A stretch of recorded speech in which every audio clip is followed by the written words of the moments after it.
Welcome to the BLC Connection podcast. I'm Karen Wilson and your host for today. These small episodes will focus on local businesses that excel at particular parts of customer care. Today's guest is Mandy Eller with Beersheba Springs Medical Clinic to discuss the healthcare challenges of rural Tennesseans and how the clinic addresses those in Grundy County. Welcome, Mandy. Hello. Thank you, Karen. I appreciate you having me here. Yeah. Okay. Well, you have been in this role as the executive director there for almost a year or Yes, longer? about 14 months, yes. Okay. All righty. So start, I guess, by telling the audience about the medical clinic, what services you all provide, and kind of the mission of the clinic. Yes. So we provide primary care. We also provide ambulatory services, but also we have a dispensary on site, and we have a dental clinic. So we do a lot of work with a few people. Right. Yes. And as I was thinking about the clinic and its location, Beersheba Springs is such a beautiful area, Yes. But there's not a lot of resources up there. It's got tons of beauty, but if you need to go to the doctor, to the grocery store, there's not a lot of choices. Absolutely, yes, and that's exactly why the clinic was created. So Dr. Adams, our main founder, went to Beersheba Springs for many years when he was a child. It was their vacation site, at the hotel there, and he really loved the area. And he and his wife decided to buy a home down there, and they made friends with people in the community. And he had a neighbor who he saw one day. She came to work on his house, and she had what looked to be like cellulitis right above her eye, which can be very damaging. And he said, you must go get help now. And she said, well, I don't know where to go, and I don't know how much it's going to cost. And so she wasn't going to go. And so he and his wife took her here to River Park. And when they were leaving, the bill was going to be $2,400. And of course, with his knowledge, he was an infectious disease, a pediatric physician. And, so with his knowledge, he said, we don't have any insurance. We're going to pay this today. And they were able to get it down to $600. And so she got treatment and went back home. But my favorite part of the story is she actually came back to his house later that day with $600 and said, I had that. I just didn't know how much it was going to be. And, it scared me. Right. And so, that's the situation that so many people are in the state. Yes, that is so true. And we I think because you and I live in McMinnville, and we're surrounded by some medium-sized towns with a hospital and doctors and things like that. Yeah. When you go out up the mountain, especially, there are so few resources. Absolutely. And you don't really think about just you've got a cold, and just even with COVID and all the things now, people have been untreated. Absolutely. And we see people from, it was 18 different counties this last year. Wow. And so, because we are a completely free clinic, it is unique in that way. I think there's 2 other clinics in the state that are set up the way we are, but we don't take any insurance at all. Don't bill any insurance. And so that opens the door for a lot of people, and a lot of people, they're not necessarily unemployed. Most of our patients have jobs. They're just not insured, or they're underinsured. And so they hesitate on getting the care that they need for that reason. You see that many times. If you watch TV and you see some of these shows with people with things, and you think, why did they let it go on that long before getting treatment? Well, it's probably because of insurance. It is. And, that's a big reason why I went to the clinic. I have experience with that with my dad and my sister. They were either uninsured or underinsured. And so they didn't seek care in a timely manner because, seeing it from their perspective, though we never had the chance to have this conversation, I really see it as they were trying to make a decision on, do I seek care and potentially lose everything I've ever worked for? Or do I just see if I'm going to be okay? And they hope that they're going to be okay, but then they weren't. And I can't say that, lack of insurance is exactly why they're no longer with us, but I definitely think it factored into it. Yeah, you lost a sister during the COVID-19 and young, beautiful lady who you just did not anticipate would be gone because of it. Right, absolutely. Yeah, and and I was her next of kin, so I was taking her and navigating this huge system, and I saw how, it's not the people in the hospital's fault. I feel for the case managers and really the doctors and the nurses and everyone having to deal with this huge bureaucracy, and so I saw how difficult that is to navigate for families. And so when this position came open, I thought that would be a great way to kind of to do it the right way.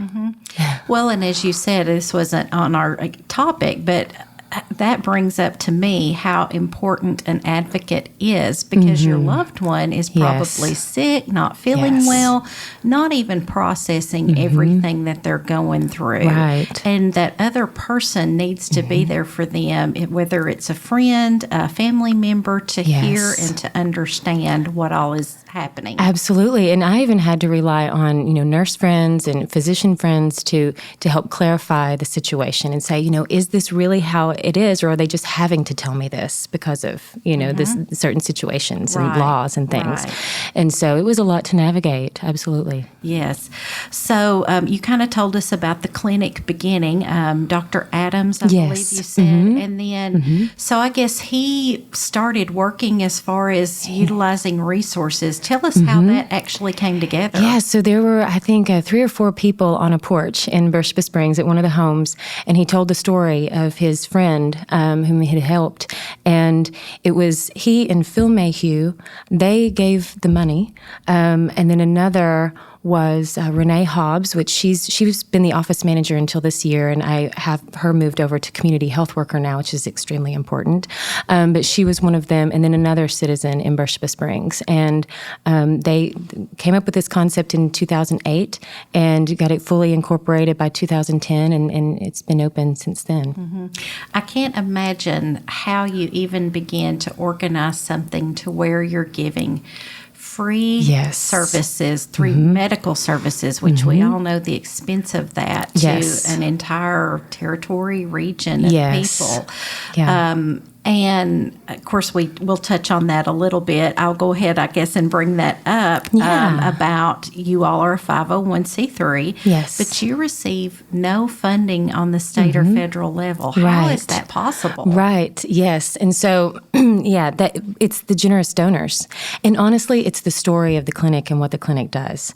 I've been amazed because, since I've been there, I've really been working on grants. That was really what I was bringing to the table, because before it was all individual donations, which is incredible.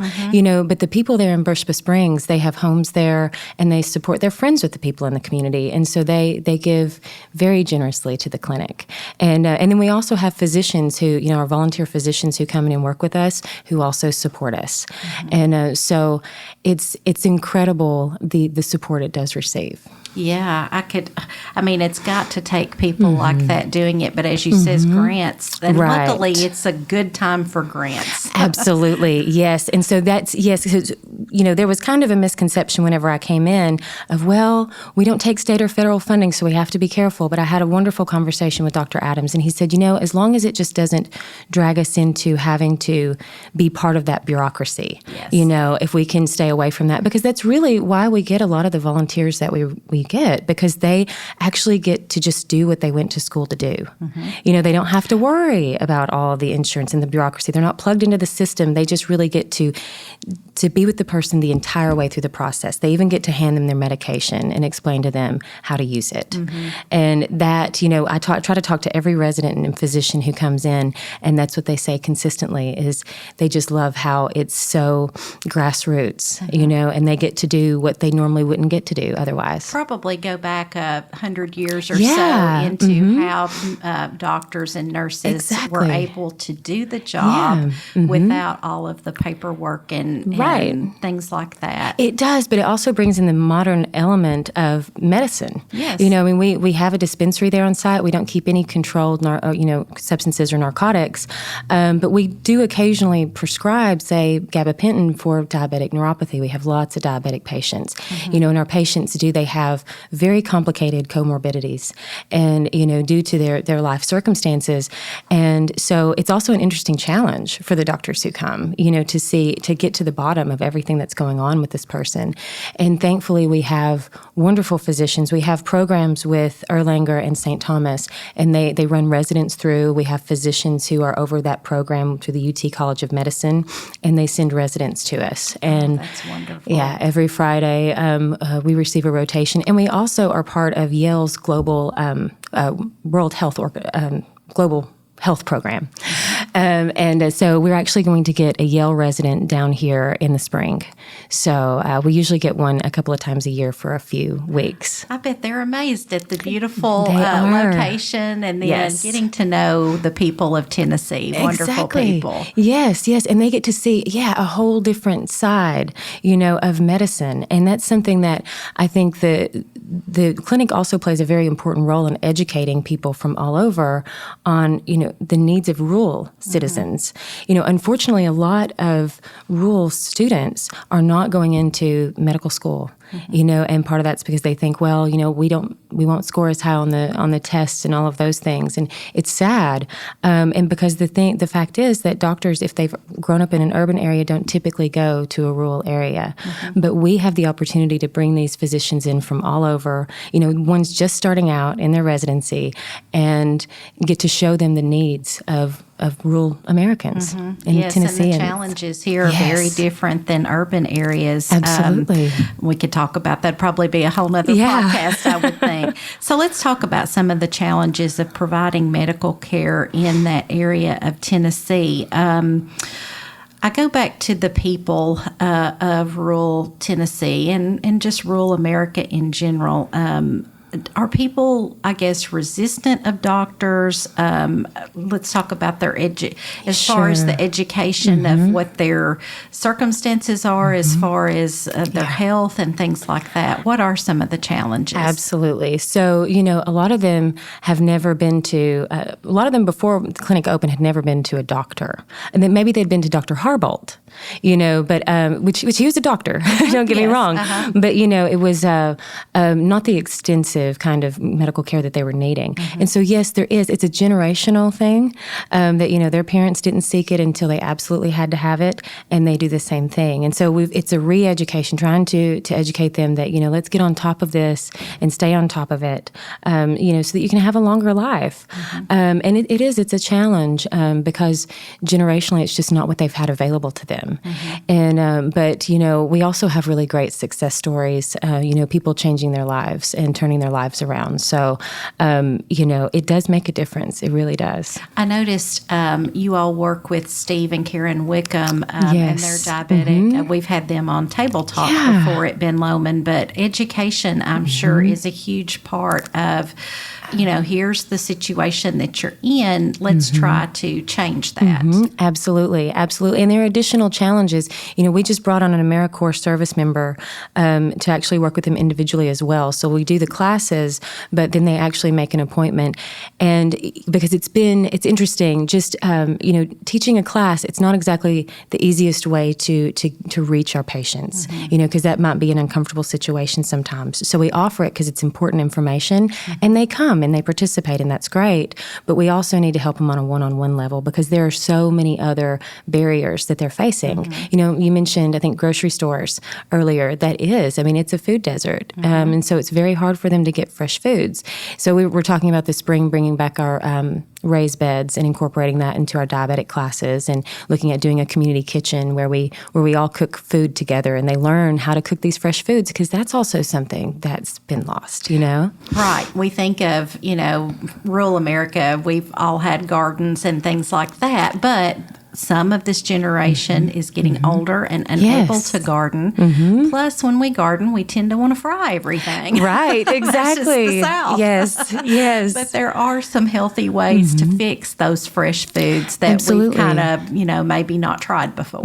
Yes, and I'm glad you brought up the frying, because we're looking at our classes coming up for diabetics and thinking about rewarding people with air fryers, for coming and attending the classes. So you got to think of incentives on how to get them there, Yeah, that's a really good idea. Yeah. That's a hot thing right now that a lot of people love. And a lot of times it can be pricey, and it's not something you're just going to go buy yourself to try. That's a great idea. Yeah. Thank you. So the clinic also provides dental care in areas with, few resources. I can think of probably even fewer dentists in that area. Elaborate on the significance of that, because we don't really think of dental as being, we think of it as being maybe even cosmetic, but it can cause so many other problems. Dental care is health care, absolutely. And that's why we created the clinic. So my predecessor was the first executive director, and she saw, these people, our patients coming in over and over again for antibiotics with these abscessed teeth. And, that's not good to have to take antibiotics so many times, because then you can become resistant, and it really causes problems. And so, but there was no solution. There's one dentist in Monteagle in Grundy County, but they have to pay, and so people just weren't receiving the care. And so they opened the dental clinic, and thankfully, to Smile 180, the foundation under Delta Dental, funded our dental clinic, and it's the most high tech. You'll have to come see it sometime. It's the most high-tech part of it, but thanks to them. And thankfully, we have a dentist, Dr. McCracken. So his grandfather lived in Grundy County, and he comes back and sees his aunt whenever he comes up there. But he teaches at UAB. He's actually a really big deal. I didn't realize, because he's so humble. And when I looked up his bio, I said, "Wow, this guy's coming here." And because he's written several books, and but he runs several clinics, and including Revive Dental. And he was just opening that whenever he came to us, and he sends residents to us every month. And so we have a dental clinic day every month. Usually pull around 65 teeth, because what we're doing right now is just extractions. And I'll tell you, Karen, that was the eye-opening moment for me whenever I started at the clinic. It was, I believe it was November of last year, we had our first clinic, and our first patient of the day left in tears. And I thought, well, I would be crying too, because I think she had her last 6 teeth removed that day. And, I was thinking about it for more like vanity, right? But she was actually crying because she finally had relief. It was the first time she hadn't been in pain in so long. Wow. And she was actually asking for the dental assistant's address and the dentist's address, because she wanted to send him a gift. And that just really, that changed. That was perspective I needed. Coming from a totally different kind of nonprofit work, that was really a reality check for me. And I thought, wow, this is really important work. These people need this. It is.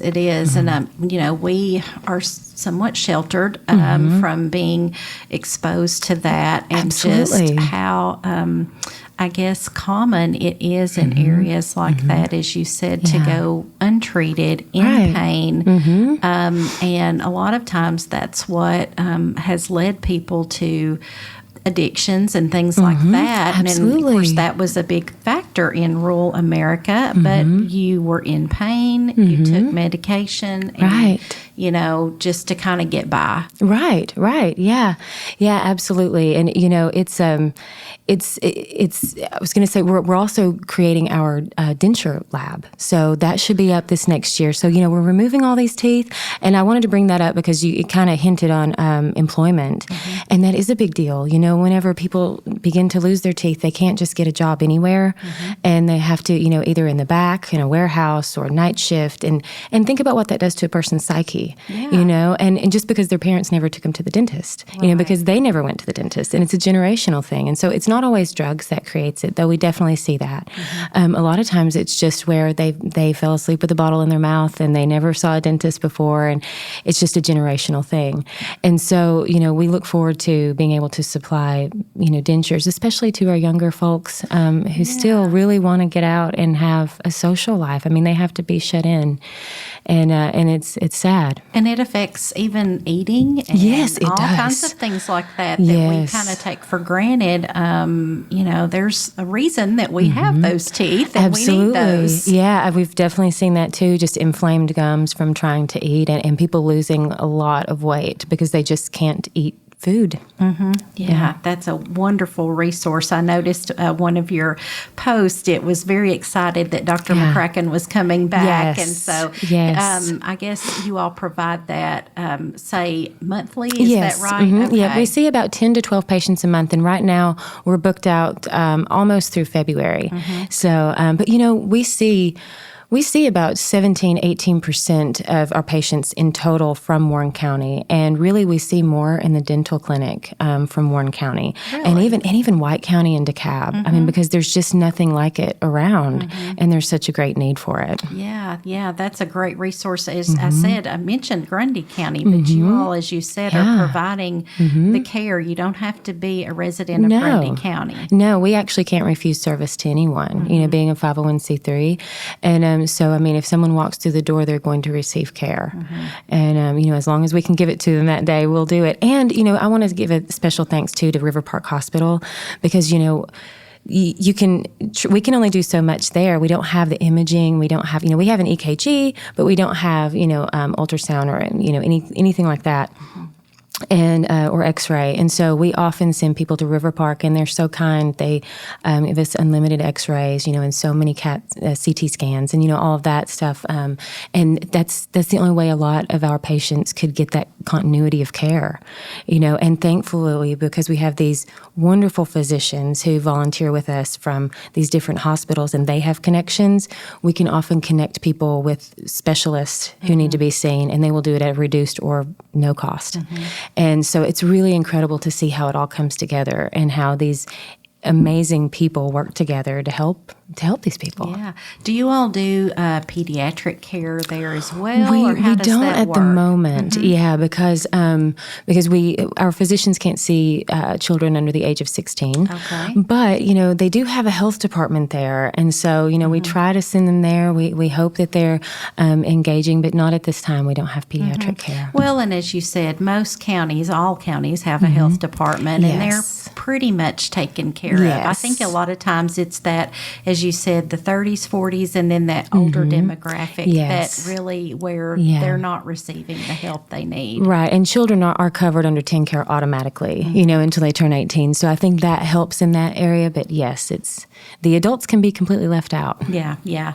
And we tend to be the one, try to be the bigger person, and I can get through this. I can get through this. But as I've said, it's probably not the brightest thing to think of, but sometimes we're not all lucky enough to die. And what I mean by when I say that is that something could be prevented that would keep you from being in a vegetative state or helpless and in a nursing home and things like that. No one wants to linger like that. And it'd just be better to to prevent that from ever happening. Absolutely, yes, and it's a mindset shift, and education in the community, and that's part of what the community health worker is doing now. We created that position through a grant with the Tennessee Charitable Care Network, and hopefully we'll have it for at least a couple of years. But she really works on all the social determinants of health, and even helping them with like food security and housing and employment and whatever they're needing at the time that's beyond the walls of the clinic. So it's lots of resources being given out, and I love how something I have noticed in Grundy County is there's a lot of people that care about the people of Grundy that are from free legal services to just all kinds of different resources because of lack of funds in a lot of people's areas but they still need those resources. Yes. So, when I first came in, I was looking for what foundations to approach since we're a 501c3. And the Community Foundation of Middle Tennessee does not include Grundy, and the Community Foundation of Greater Chattanooga does not include Grundy. Wow. I think it's the only county in the state that's not included in either, in those state community foundations. And so it's really it's really interesting. And also the Healing Trust that would normally fund someone like us, Grundy County is cut out. Wow. So sometimes they've really been left behind in a lot of ways. And it's because they geographically, I understand what they're doing because it kind of looks like it's in the middle, but it sort of could fit in the east. And so, but it's kind of like a hot potato, I think, because there are so many complex issues in Grundy. And it was a coal mining community, and when the coal mines left, nothing really came back to replace it. They have lumber and tourism. They're really pushing tourism there now too, but that takes time, as we all know. Yeah, Grundy is always it is a unique place. It's beautiful. It reminds me of going to the East Tennessee, but you don't have the drive. It's very close. Yes. All the beautiful things there, but it's so large and spread out, Yes. and each community is kind of its own little area. Absolutely. When you're talking about like Beersheba Springs, Grootley Logger, that's a pretty good little drive to go into Monteagle. It really is. And even Monteagle is limited on their groceries and things like that. So it's very diverse. Absolutely, yeah. And because of the topography, it takes like an hour to get across the county, and because you don't have like a 4-lane like we do here. It's all those winding roads, and you're right. it is. I think it's 6 or 7 different townships, within Grundy County, and they all have their own flavor and their own identity and their own pride. And so I find it an incredibly interesting place. It's really funny. But I love Beersheba Springs, and I get to have the most beautiful commute to work every time. Drive through Irvin College. That's normally the way that I go because I love going up the mountain. As long as the road stays stable. Right, yes. I've had a few issues with the highway. Falling off the mountain, yes. Yeah, they look like they've really reinforced it this time, so hopefully it'll stay. Yeah. But it is such a gorgeous drive. And it's just such a peaceful kind of place, and everybody just does their own thing. They keep to themselves, but yet at the same time, friends are like family, and family means so much there. And so I really enjoy getting to know the people in Grundy. It's been very fortunate, I guess, because of the beauty of the area. Lots of resources come in from outside of Grundy County because people appreciate the beauty, and then they fall in love with the people. Yes, absolutely. It really is. And, I was concerned going into Grundy, because I wasn't a native, and, a lot of times when small towns, it's hard to fit in. Might not be accepted, right? Right, yeah. But, I just talked about, I grew up in a small community. And honestly, if we go back to our bloodlines, most of us, I have Native American, Scots-Irish, bloodlines, and so do they. They do too, yes. And so, we're, my dad grew up in Irvin College. That's where my family is from. And so, we're really not that far removed.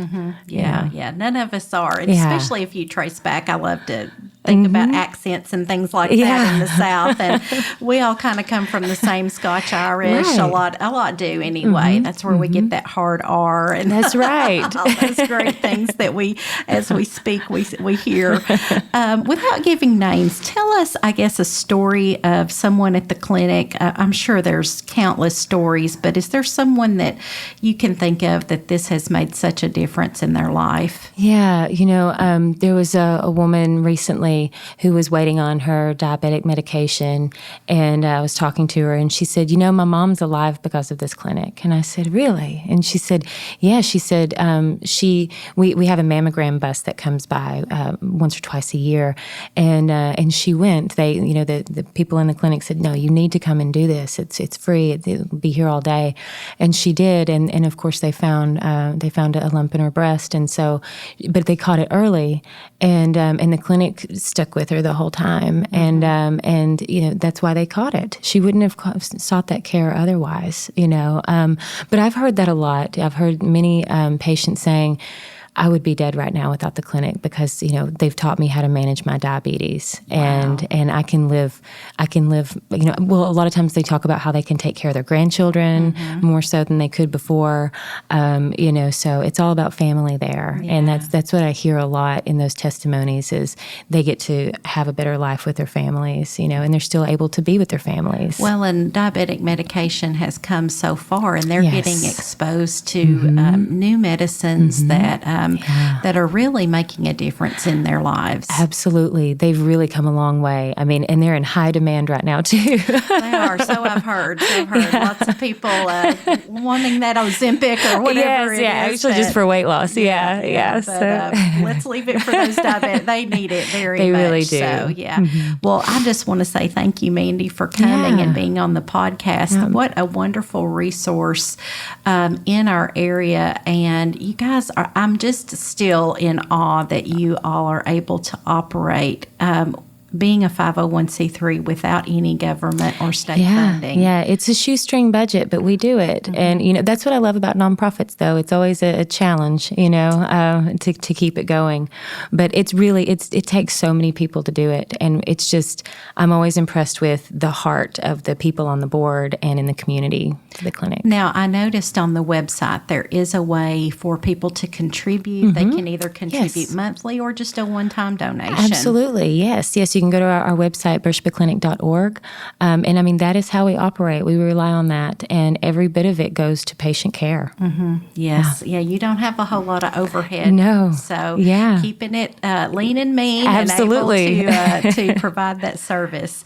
Thank you again, Mandy, for being a part of the BLC Connection podcast. And we invite our listeners to tune in for future episodes and share this content with other businesses. Until next time, this is your BLC Connection.